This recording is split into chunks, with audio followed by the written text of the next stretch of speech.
ዘር ለይቶ ጭፍጨፋ ሆሎኮስት ጄኖሳይድ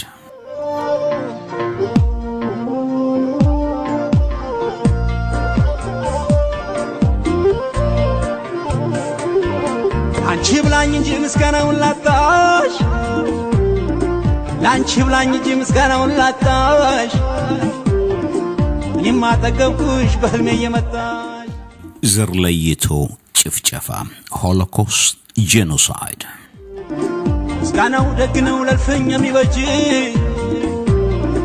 እርጅና በፈረስ ደረሰበት እንጂ እርጅና በፈረስ ደረሰበት ያ ዘመን ምን ጊዜ ማይረሳም ትናንት ተባለ ከትናንት ወዲያ ዛሬም ጥላቻው ተወራ ተራገበ በእነሱ ምክንያት ተባለ ሁሉም ችግሩ ውጦቱ እና መጀመሪያ ተለይተው እንዲጠሉ በተደራጀ መልኩ በሁሉም ስፍራ በመንግስት መስሪያ ቤት በትምህርት ቤት በንግድ ቦታ በዩኒቨርሲቲ ኮሌጅ ሳይቀር ገጠር ከተማ ብቻ ሰው ያለበት ሁሉ እንዲጠሉ ተራገበ ተወራ ንግዳቸው ተቀማ ጸሎት ቤታቸው ታሸገ እና አንዳንዱ ወረ በዘር ወገኖቻችን እየተባረሩ ነው እየተገደሉ ነው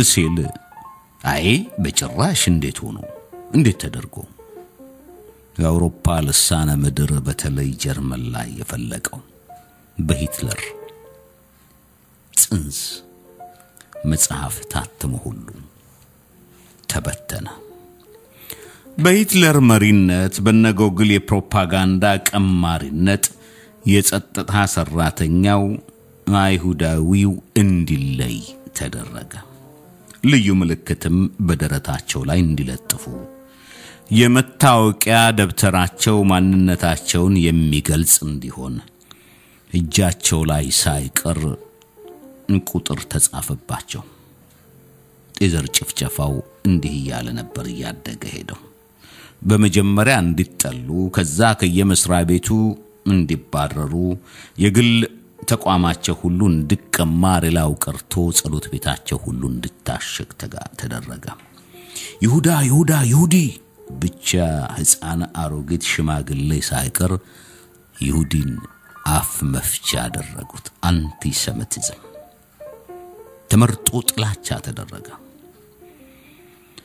ዘመቻው ቀጠለ ባንድ ካምፕ እንዲሰባሰቡም ከዛም በባቡር እየተጫኑ ያ የከሰል ባቡር እየተንደፋደፈ እየተገፉ እየተገፈተሩ በባቡር ላይ እንዲጫኑ ተደረገ ባቡሩ እነሱን በመጫን በማመላለስ ስራይ ብሎ ተያዘው አሽዊስ ወደ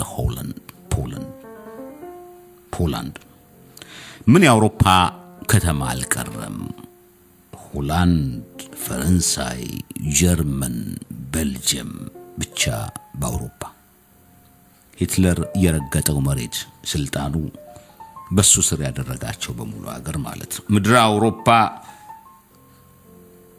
በዘር ጥላቻ ታመሰች የሚገርመው ከሂትለር ሚኒስትሮች ከ15ቱ 9 የፒኤችዲ ዲግሪ ያላቸው ናቸው ዶክተሮች ሳይንቲስቶቹ ደግሞ አይሁዳዊን የመድኃኒት መፈተሻ አደረጓቸው የአይሁዳዊ የሰውነት አካል የመርዝ መቀመሚያ ያደረጉት እንደ ሳሙና ተፈጩ ምግብ በወቅቱ እንዳይሰጣቸው ተደረገ የሚገርመው በዛ እስር ቤቶች ውስጥ የነበሩት ራባናት የሃይማኖት ሰዎች ግን ሌላው ቀርቶ በዛ ሰቆቃ መከራ ሻባትን ሰንበትን ያከብሩ ነበር አንዱ ላንዱ አይሁዳዊ የሚያጽናናበትን ራሱም እንዲጠነክር ደግሞ የተደረገው ሁኔታ ቀላል አይደለም አንዳንድ አቅም ያላቸው አይሁዳኖች ደግሞ ሂትለርን ለመግደል እንደተነሰሱ እንደሞከሩ ዛሬ አንዳንድ ጥናቶች ይወጡ ናቸው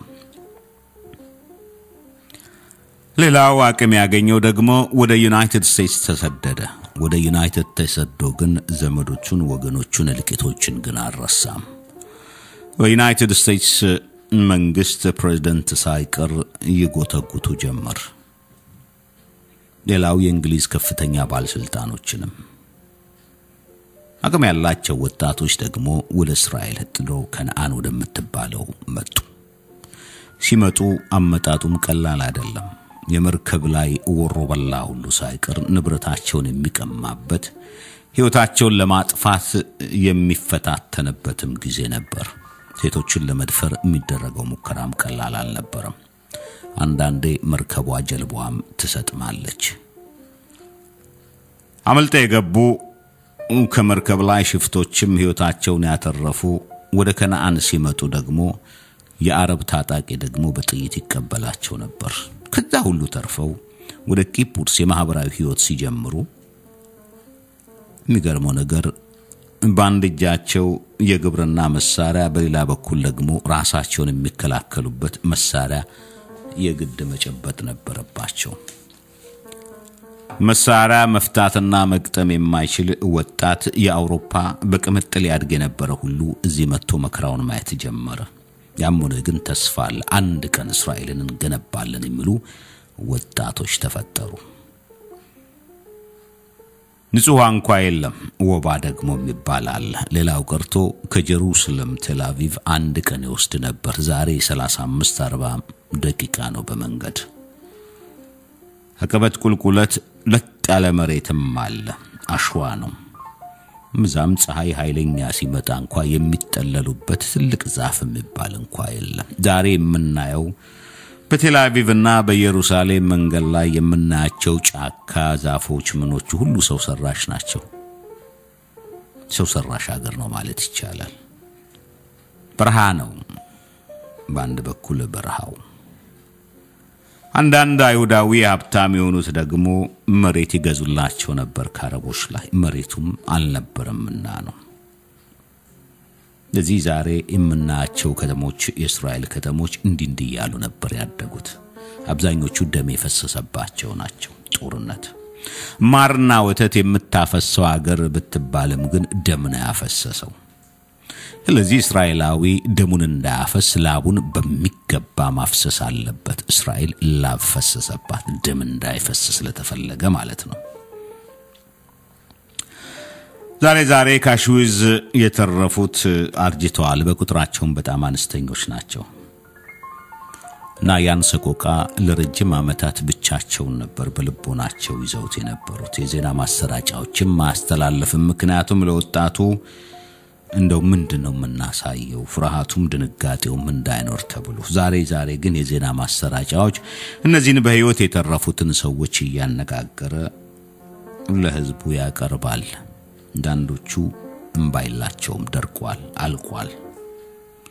በጉርብትና የምንኖር የሽዊዝ የተረፉት ሰዎች የሚናገሩት ግን ለማመን በእጅጉ ያስቸግራል። የሰው ልጅ እዛ ደረጃ ላይ ደርሶ እንዲህ ያደርጋሉ ማንንም ማመን አይችልም። ያላይ የተባባሉ የመሄድ ሁኔታ ነው። ታዲያ በእስራኤል በየዓመቱ በሚያዝያ ወር ላይ ይከበራል የዚህ የሰቆቃ ዓመት። አንዳንዶቹም ይሄ በፍጹም አልሆነም ብለው ይሄንን ዲናይ ወይንም የሚክዱም እንዳሉ የእንዳንድ ጥናቶች ይቀርባሉ። በርግጥ ሂትለር ይሄን ሁሉ ህዝብ እንዴት ሊያስተባብር ቻለ? ጽሁፉ መጽሐፉ ብዙዎቹ ከታሪክ አንፃር ከሶሲዮሎጂ ከሳይኮሎጂ ከብዙ አንፃር ነው። አእምሮም ጥናት ይደረግበታል። ፊልምም እስከዛሬ ድረስ እንደ ሂትለር የተጠና ጥናት የለም ነው የሚባለው በዓለም ላይ።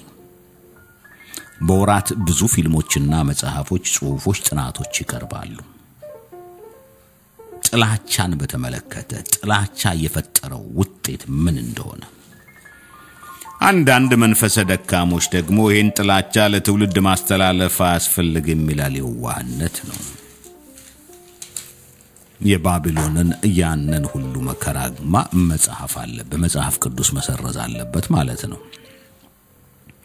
ፈርዖን ያደረጋቸው ባይሁዳዊ ልጆች ላይ ያን ዕብራዊ ይባል ነበር። ያንንም ሁሉ መካድ ማለት ነው። ስለዚህ ያን ስታስታውስ ሁለተኛው ወንጀል እንዳይፈጠር ማድረግ ነው።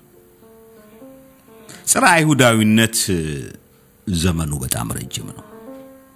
የመጀመሪያው ፈርዖን ነው። ዮሴፍን የማውቅ ንጉስ ነገሰ። ዮሴፍን የማውቅ ንጉስ ነገሰ። ከዛ በኋላ በዕብራዊ ልጆች ላይ የመረረ የከፋ ባርነት ነበር።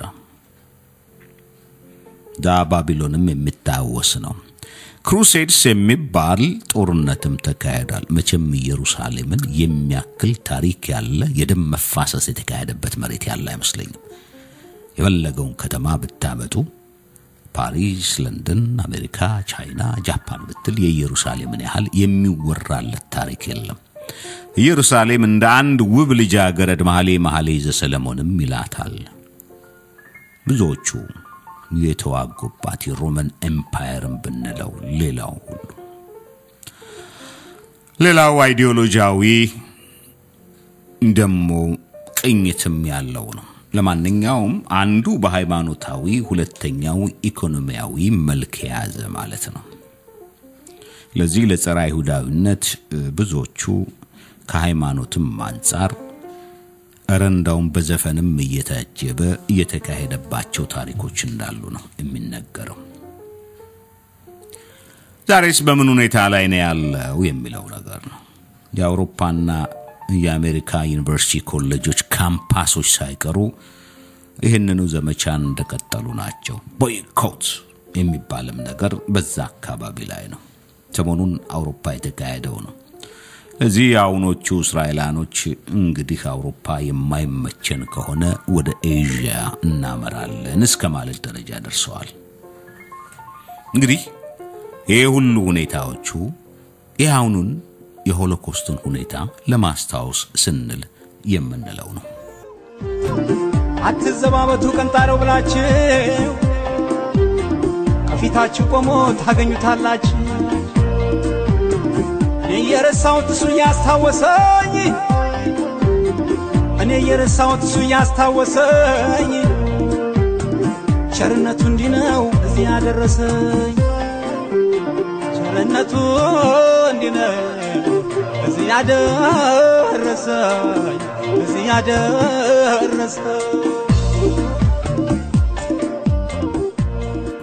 እንርሳው ብንል እንኳ የማይረሳ መሆኑ ነው። አይሁዳዊነት ብዙ ትርጉሙን የማያውቁ ሰዎችም እንዳሉ ነው። የዋህነት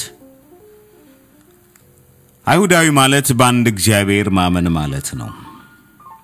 ታዳ ሪፕሌስመንት ቴዎሎጂ በሚል አንድ ሰፈር የሰፈሩትም እስራኤል ዘስጋና እስራኤል ዘነፍስ በሚል እስራኤል ዘነፍሶች ጠፍተው እስራኤል ዘስጋ የሚል ብኩርናን የመቀማት አይነት ሁኔታዎች ናቸው።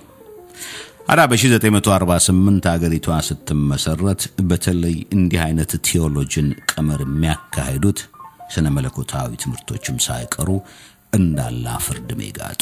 ለዚህ ነው የአውሮፓ የክርስትና ቦታዎች ዛሬ ወደ ሆቴልና ወደ ሌላና ነገር እየተቀየሩት። ዘረቱን ገልብጠው አነበቡት እንጂ በክርስትና እምነት በፍጹም እንዲህ አይነት ነገር የሚል አይደለም። ክርስቶስም ይሄንን አላስተማረም። ችግሩ ግን መጽሐፉ ሌላ ሰው የሚተረጉመው ሌላ ማለት መሬቱ የሚፈልገው ሌላ ዘር የሚዘራው ሌላ የሆነ ነው። በእውቀት ማነስ የተነሳ ዓለማችን በጣም ጠፍታለች። እግዚአብሔር ሰውን በአምሳያ ይፈጠርኩ የሚለውን ሰዎች ራሳቸው በአምሳያ ሊፈጥሩ ከመሞከራቸው እየተነሳ የነሱ ተገዥና ከነሱ ጋር ደግሞ የማይመስላቸውን የማጥፋት ሁኔታ ነው። ታዲያ እንዲህ እየተቀያየረ ነው። ዛሬ 100 ዓመት የአርሜኒያ ጄኖሳይድ 1.5 ሚሊዮን ህዝብ ነው ያለቀው በቱርክን ኤምፓየር። ደሞ ሚካዳል የሚገርመው ነገር ቱርኮች ሲከራከሩ ሰዎች አልቀዋል፣ ግን ጄኖሳይድ አይደለም፣ ጅምላ ጭፍጨፋ አይደለም ነው። አሁን ቫቲካን ያለችውም በመረከቧ በተለይ በመቀበሏ ካቶሊኮቹም ቱርኮቹን ያመማቸው ነው። ሩዋንዳ ሁቱና ቱቲ በሚባልም የጠፋው ህዝብ ቀላል አይደለም። ከይሁዳዊ ልቀት በኋላ በሁለተኛው ዓለም ጦርነት ማግስት ነው የተባበሩት መንግስታት ቁጭ ብሎ ይሄንን ነገር መቀመር የጀመረው። ይህንን የዘር ማጥፋት ወንጀል ዘርና ሃይማኖትን ከሱ የተለየውን የማድረግ ሁኔታ ለዓለማችን አስጊ ነው። ዛሬ በመካከለኛው ምስራቅ የምናየው ጉዳይ ግን አንድም ተመክሮ ያለመሆን ጉዳይ ነው። ሰዎች በዘራቸው በሃይማኖታቸው ምክንያት ያለቁ ነው። ዓለማችን አይዲዮሎጂያዊ መልክም ነበረው። አይዲዮሎጂውን እንደ ዘረኝነት መንሸቪክና ቬንሸቪክ ቦልሸቪክ በሚል እነ ሌኒን እነ ስታሊን በተለይ ያደረገው ቀላል አይደለም። ጨቋኝና ጭቁኝን በሚል ሰበብም ይህንን የተባበረ የዘር ማጥፋት ወንጀል ዓለማችን ልትቋቋመው ያለመቻሏ ግን አሳዛኝ ነው። አሽዊዝ ትናንት ነበር፣ ዛሬም አይረሳም። ነገም እኮ አሽዊዝ ሊመጣ እንደሚችል አንዳንዶች ይናገራሉ። በተለይ ከሆሎኮስት ከዛ እልቂት የተረፉ አይሁዳውያኖች ዛሬም ዓለም አስተማማኝ ነው ብለው አይናገሩም። ጎረቤቶች አሉኝ በእጃቸው ላይ ቁጥር ያለው የዚህ የጄኖሳይድ እንዴት እንደሚቆጠቁጥ እንዴት እንደሚዘገነን ቢያጫውቱናል። በሃይማኖት ከለላ በዘር ከለላ ሌሎችን የማጥፋት ሁኔታ ነው። አይሁዳውያኖች በወቅቱ አረበ ፍጹም ይሉ ነበር። ከዛም በኋላ ነው ይሄ ነገር እያደረ እየኮሰኮሰና እየፈጀ መጣው። የሰው ልጆች ታሪክ ማስታወሻው ነው ሁለተኛው የዓለም ጦርነት። ዛሬም እኮ በሁለተኛው ጦርነት ጃንጥላ ውስጥ ነን ያለነው። የመካከለኛው ምስራቅ በሌሎችም አካባቢ ይሄው እየታየ ነው። ላውቀርቶ ያሁኑ የትንሳኤ በዓል በዚህ በመካከለኛው ምስራቅ በቀዘቀዘ ስሜት ነው የተከበረው ነው የምንላችሁ። ሰሞኑን ሲሪያ 700,000 ክርስቲያኖች ናቸው አካባቢያቸው ለቀው የጠፉት። እነዚህም ቢሆን በህይወት የተረፈው የሚባል መዳረሻቸው ግን አይታወቅም።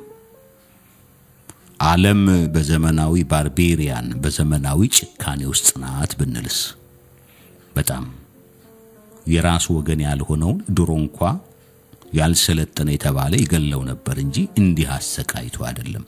ዛሬ ግን አሰቃይቶ ምን አድርጎ ነው የሚያሳዝን ነው። በዚህ በሚያዝያ ወር ይሄንን ሆሎኮስት ጀምላ ጭፍጨፋ ዓለም ይማረው እንላለን። ሆሎኮስት አሽዊዝ የማይረሳ የሰቆቃ ታሪክ። መምህር መቼ ጠፋ ቀሲስና ቡነ የሳት ነው እንጂ ቀን ቆጠራውን ማን ይጎዳ ብለሽ በኔ ወድቆ መቅረት ማን ይጎዳ ብለሽ በኔ ወድቆ መቅረት የምድርን አይቶ ነው የላይ ቤቱ ምረት የምድርን አይቶ ነው የላይ ቤቱ ምረት የላይ ቤቱ ምረት